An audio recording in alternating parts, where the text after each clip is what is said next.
The night sky over Tehran erupted in a terrifying inferno as massive explosions and towering flames engulfed Mehrabad International Airport in western Tehran. Dramatic footage captured sustained secondary blasts and raging fires lighting up the capital, with thick black smoke rising high into the night sky. The strikes, part of the coordinated U.S. Israeli campaign, targeted this key dual-use hub that the Iranian regime had long relied upon for military logistics, transport of weapons and cash to proxies, and IRGC operations. Mehrabad Airport, one of Tehran's busiest and co-located with a tactical airbase, had become a legitimate military target in the eyes of the attackers. Israeli forces publicly stated they struck aircraft and infrastructure belonging to the Revolutionary Guard at the site, accusing the IRGC of using the civilian military facility to support proxy groups across the region. The visible fires and explosions, widely shared in viral clips, underscored how even facilities inside the Iranian capital were no longer off-limits as the conflict entered a more aggressive phase.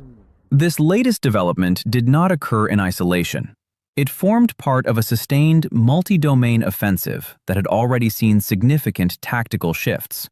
On March 31, 2026, U.S. Central Command released striking footage showing precision-guided munitions slamming into hardened underground military targets deep inside Iran.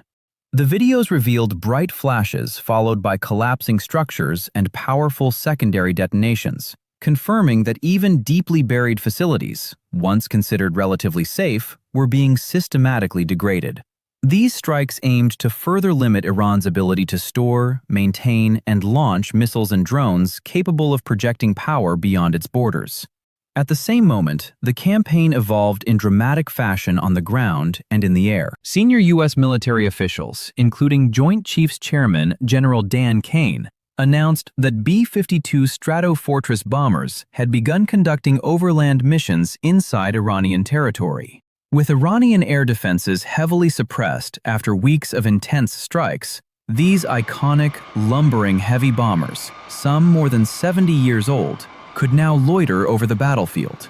They received real-time intelligence feeds and struck mobile launchers, drone units, repositioning assets, and other dynamic targets before they could escape or fire. This marked a major escalation in responsiveness. What started as focused attacks on static underground missile cities had transformed into a dynamic, intelligence-driven hunt across Iran's rugged landscape.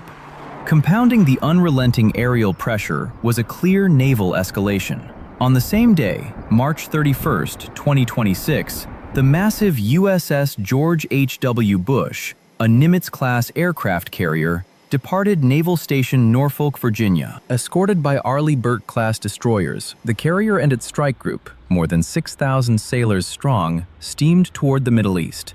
With the USS Gerald R. Ford sidelined for maintenance, the Bush deployment helped position up to 3 U.S. carrier strike groups in or near the region.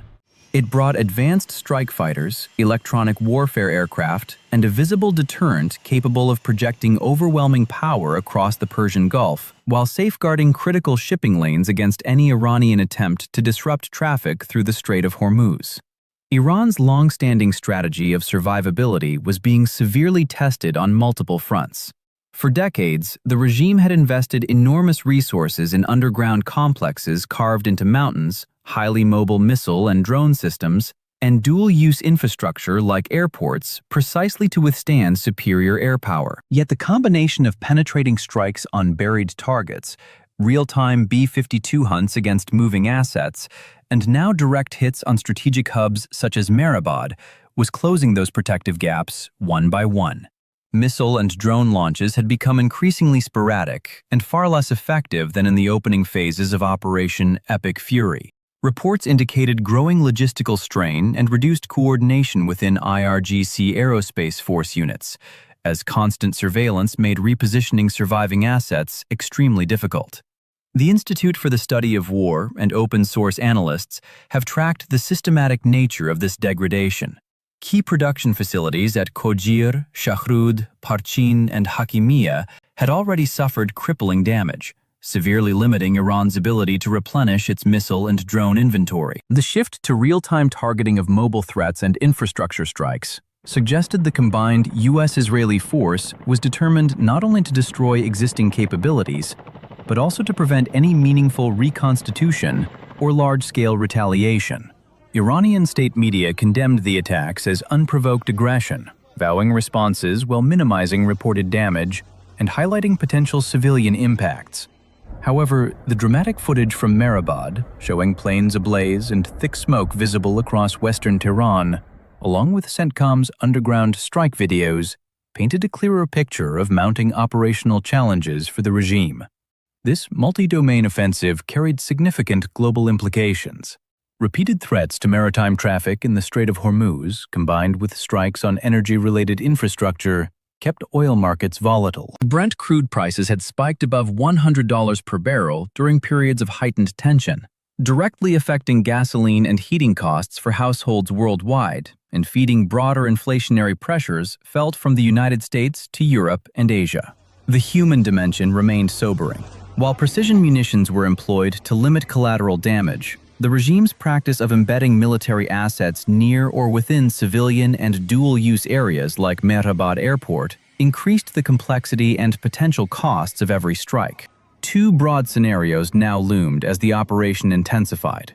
In one, the mounting pressure forced Iranian leadership to confront the severe limits of its remaining capabilities, potentially creating limited space for indirect de-escalation talks or acceptance of constraints on its missile, drone, and proxy activities. In the other, the regime chose to double down on asymmetric warfare through Hezbollah in Lebanon, the Houthis in Yemen, and various militias in Iraq, risking a dangerous widening of the conflict that could draw in additional state and non-state actors and further destabilize the region for years to come. What is firmly confirmed from available footage, official statements, and open-source reporting: Israeli forces struck Mehrabad International Airport as part of broader U.S. Israeli operations, targeting military assets and infrastructure used by the IRGC.